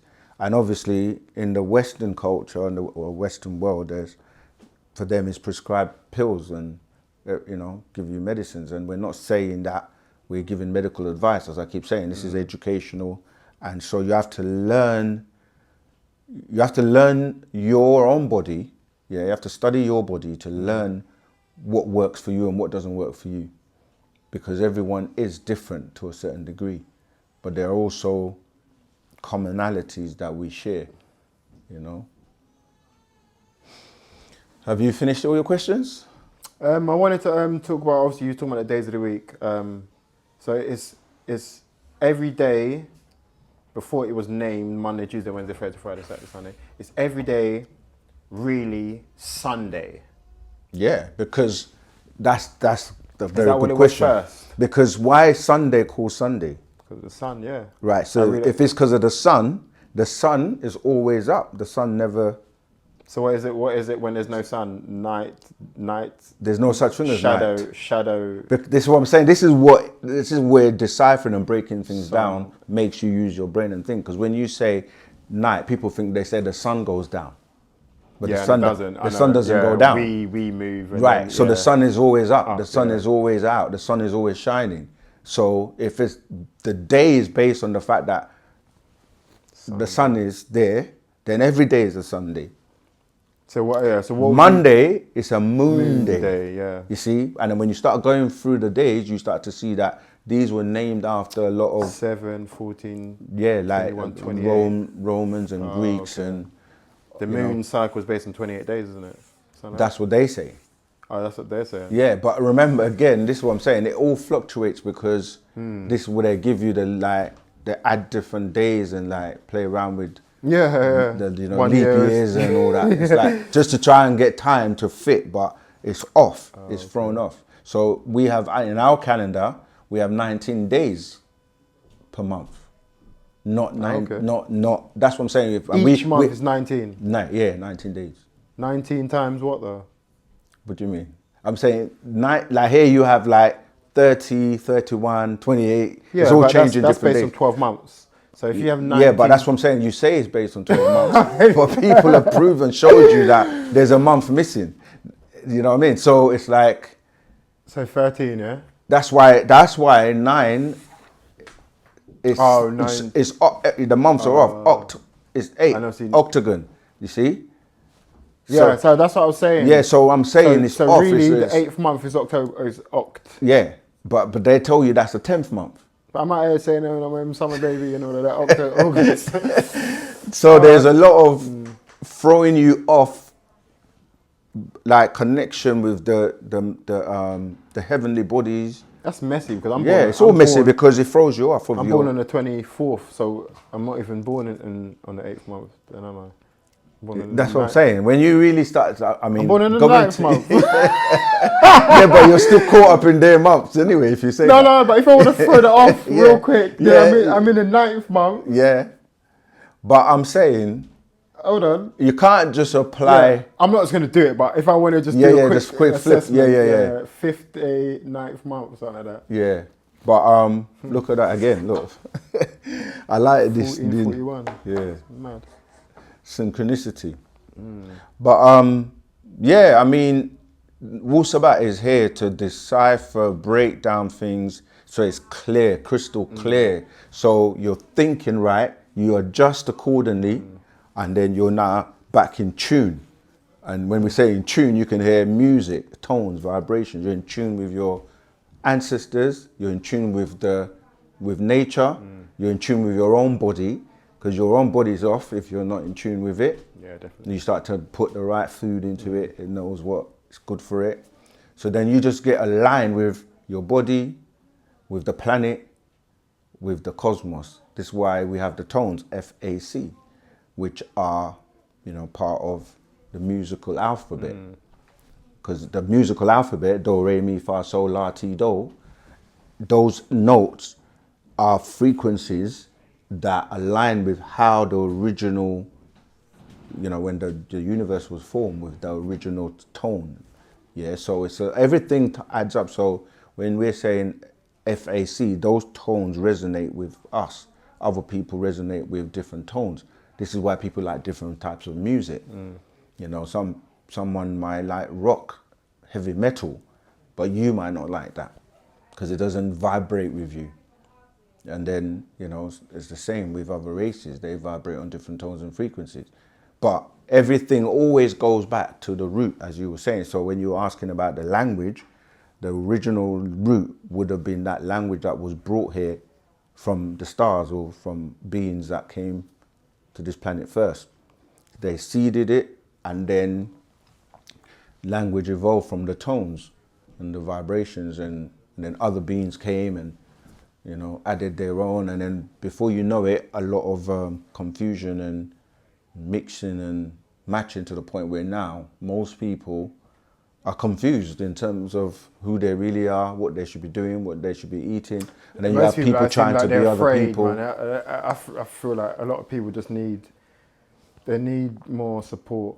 That's why we're here. Wu-Sabat is here to help people, and that's why we say join our Telegram group, because the conversations is every day, and we have 2 live classes every week. We have the lives on Tuesday, and we have the lives on Saturday, and then we have the replays of them as well. So worldwide, people can catch up, people can learn, and then change their trajectory, which is at the moment heading for disaster. So when you step off of that trajectory, you start to head for success and start to, a lot of work still needs to be done, because we've got to reach the world. This is the time that this change is meant to happen, and is happening. I've done a lot of research on how you say who I mean by they, how media is used to influence. Because I've just been viewing stuff for a while, and I didn't, then I realized that I've done a bit of research on who we are as a culture and what we do. We view stuff, and then we react. So then I feel like I've been doing it my whole life, and it must be for a reason. So, and I've taken in a lot of information even before this. So another thing is, as I said, taking in a lot of information. Where has crypto? Where is the foundation of that? Many people have their versions, because with everything there will be a story or original, and then you can Chinese whispers. There's a guy called Nakamoto. Let me see if I can find his name. I know that. This was a programmer, they say. Yeah, I know. Satoshi. He said no to Nakamoto. That, he said that it wasn't him, didn't he? Yeah, but that's what I'm trying to say. That's where they say it original, and it's not even really. But so people say crypto, they have to understand like cryptography is where the word crypto is coming from, right? Which was dealing with how you protect digital currency. Yeah. So, but what I'm trying to give you a bit of background. So, so in computers we mentioned the zeros and one originally, which is binary, right? So, when technology developed I could walk you through how technology developed, but that might take a bit long. But basically, when you send information down a network or wires, it gets broken down into zeros and ones. Yeah, of course. And these zeros and ones is electricity, really, because you're dealing with on and off switches or like states, right?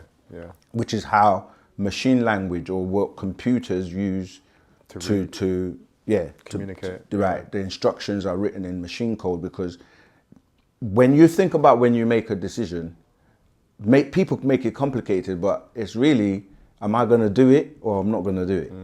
And you're in the middle, and you got to decide whether it's a 0 or a 1. So computers, they don't have emotions, so they just do what they got to do. So in the digital world, when you look at what it does, is that applications are programmed, that are written by coders or programmers, because a computer is made up of hardware, but it's really the software that makes it operate or do things. Just like a phone. The phone is hardware, but the apps that you put into it is what makes you able to do whatever you need to do on the phone. So when you look at currency, as in monetary currency, money hasn't changed for over like 100 years. It's been the same thing. So that was what we call fiat, or the money, the paper money. That evolved from, like, as I said, there's a lot of history, but that evolved from like bartering to the gold standard, and when like the value was based on gold and so forth. But anyway, cut a long story short, we now live in a debt system where the money is of no value because it's just printed. And the more money you print, right, it forces the inflation, because when something is not valuable and anybody can get it, it's kind of like not really that important. But when something is of value or is scarce, then it's more value, because not everyone can get it. So cryptocurrency, the crypto part comes from cryptography, which is a way of how you would protect things. So you will like encryption, right? So when you encrypt something, it's like you make it in a way that someone can't decipher it or read it. So then if I was sending information to you, I will encrypt it with a code. And then if you know the code on the other end, you can decrypt it. So you'll be able to then break the message down so that in between the message being sent from me to you, no one can get in the middle of it and take the message, because they won't be able to decrypt it. Only me and you know how to decrypt the encryption.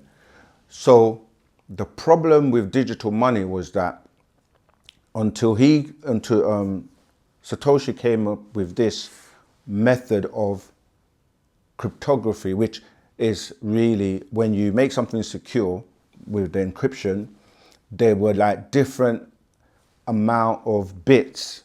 The more bits you have, it's like trying to find a combination. But if I give you, you know, like you got them little combination keys where you might have like numbers, you got to move them to get to the right thing to then open the key.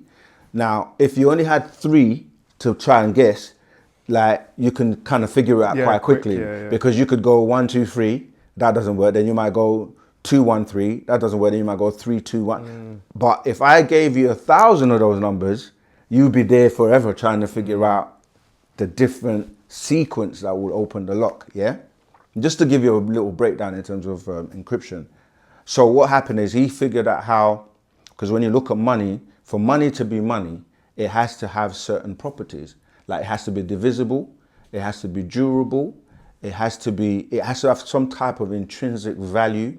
So not anything can be money, because if you look at like when you were bartering, you can't like if we were bartering cows versus sugar or whatever, it's like you can't really, it's not as durable or something that will last for very long, because it's fungible. This goes into like non-fungible tokens, NFTs, well, that's a whole different subject matter. But like, so anyway, he managed to crack it where if I send you some money, there shouldn't be any way that you can use that same money to send to somebody else and replicate it or like duplicate it. Anyway, I'm kind of giving you a synopsis of a summary. The false version of it. Right, exactly. So he managed to make it in a way that you can actually have an exchange that has value, and this is where the original technology is not cryptocurrency. Cryptocurrency is an application that is built on a blockchain. So the real discovery of the technology was blockchain, yeah? But the blockchain makes it possible. Yeah, it's like you had the internet, which was the fundamental technology. But then on top of that, you started to have like applications like YouTube, like Google, like different things that came because the internet was available, because the internet meant that you could store a lot of information. So somebody was like, if I want to find information really quickly, what do I need to do? So they developed an application called a search engine, and Google just became one of the most popular ones. But there were other search engines like Yahoo and all of that. Loads, so that's an application where you can use to search quickly for information in the information superhighway. So that was one application. Then somebody was like, right, now I'm sending information. I need information that I can send videos or watch videos. So somebody was like, oh, let's create something called YouTube. And many, many applications came by way of that. I'm just trying to give you it comes with a question. So anyway, cryptocurrency is just one application that runs on top of the blockchain, which is a technology known as distributed ledgers. Yeah. And there were different kind of ledgers that, but anyway, he made it possible that you could send money now and exchange value digitally, and that became digital currency. Cryptocurrency was born, and the most popular was Bitcoin. And Bitcoin was the first and the one that everybody kind of knew about. And now Bitcoin is, I think it was over 100 grand the other day. Yeah, I heard about it. You know, and it's I stepped away from it, but yeah. Yeah, so that's who they say, but then people are saying it was AI behind it. Some are saying it's like the government behind it, and all kinds of conspiracies have come in. True. I don't know for 100%, but that's Satoshi is meant to be the person, and that was the name Satoshi was used as the original currency as well, and that's just one application. But the thing about it is that the technology has grown now to a point where all kinds of application, because when you're sending information, you have to also take into account the bandwidth. Right? So bandwidth is like how much information could I send down a particular line at one time. So when you look at where we've come from, where you had modems that were sending only like 20 bps. Yeah, like 256 Slowest, you can bits. hear it. Yeah, exactly. Yeah. And that's all that information. Now we got 5G, which means that you can literally send, I think that's telling us we're coming to the end of time. But yeah, so that's the cryptocurrency thing, but it's changing. Like if I was to send money to you using the current fiat system, I couldn't send you £1 billion in 1 second or £1 million in 1 second. Yeah. Whereas you can do that with cryptocurrency, and it's secure, etc., etc. Less fees, instantaneous, and it doesn't.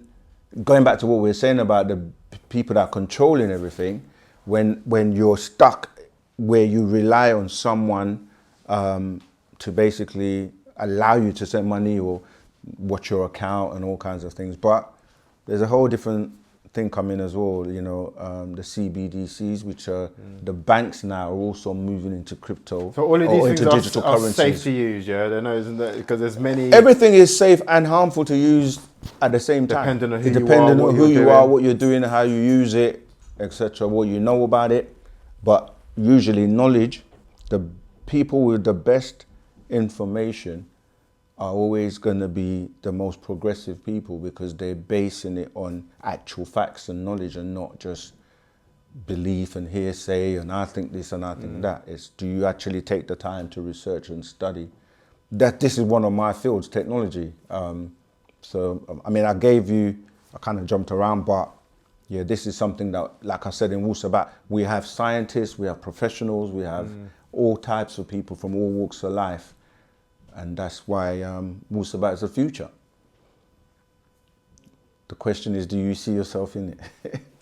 Yeah, as I said, it's... So we got, round off now, because we've got a few more minutes. That's fine, as I said, it's exploring, it's opening my mind. So I'm going to keep exploring and see where it goes, you know. And you said, because the last time we had a conversation, I think you just got involved with Wu-Sabat like in September? Yeah, so I think when I first got involved, I got a bit scared. Let me be honest, I got scared. I clicked off the subscription, and then I think about a few days later, I came back, but I think there was 2 months, and then it's 2 months now, so I must be about four months. But it's early, the journey, you've started the journey, and people learn and evolve at different rates. And that's another thing I'll say before we close off.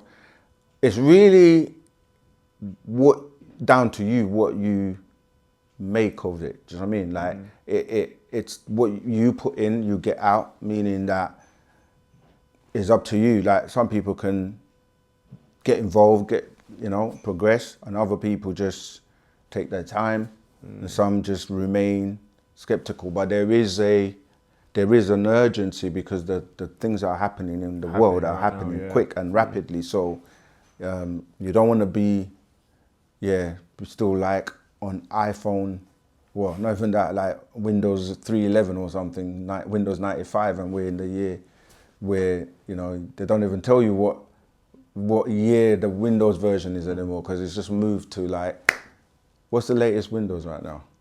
For those, I don't even use Windows anymore. I'm on a Mac, so I don't even know. I remember, what was the last one I used? I can't even remember now. I think it must have been last time I seen it must have been about 12. I don't know what it was. Yeah, so it's changing quickly. Technology is moving quickly. Now we're dealing with AI and ChatGPT and all kinds of other AI technologies now. So people have to upgrade, and religion is running some old programs, like some old time programs that are not even, they're not even operating on the operating systems of today. All right. Yes, once again, pleasure. Yes. Come back anytime. We always say to people, if you want to come and have a conversation, we don't debate. Debates are really for people just arguing back and forth and trying to prove each other wrong. We have conversations that uplift people.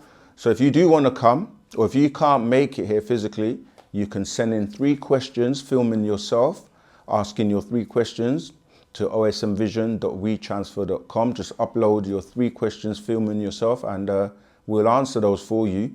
But remember to subscribe. OSM Vision is the future as well. So subscribe, like, share, and tune in on the lives every Tuesday, and tune into the classes every Saturday. All the information is below in the comment section. So until the next conversation, as we say, wadu. I just wanted to touch on one thing. So the last time I came, I was wearing a jacket. A lot of people commented on the jacket. So I just wanted to say, talking with you, we spoke and you said working with the community. So things that I'm interested in is art. So I've been doing a lot of artwork. Yeah. So around where I live around where I live in Luton. Yeah. There's a shop. She does a lot of artwork. She sells a lot of artwork. She sells a lot of garms from like Ghana and all over Africa. Yeah.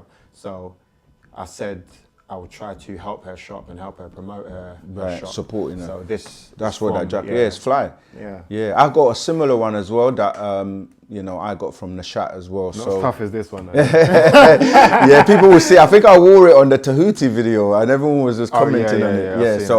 Yeah, it's good. I'll put it in the link. So. Yeah. We like to support people doing creative things. So yeah, that's cool. It's a nice shop. The customer service, the clothes in there, the artwork's popping. So yeah, all right. Yeah, it's nice. JT Aphrique. So JT Aphrique. Yeah. Yeah, that's good. All right, nice one. Bless.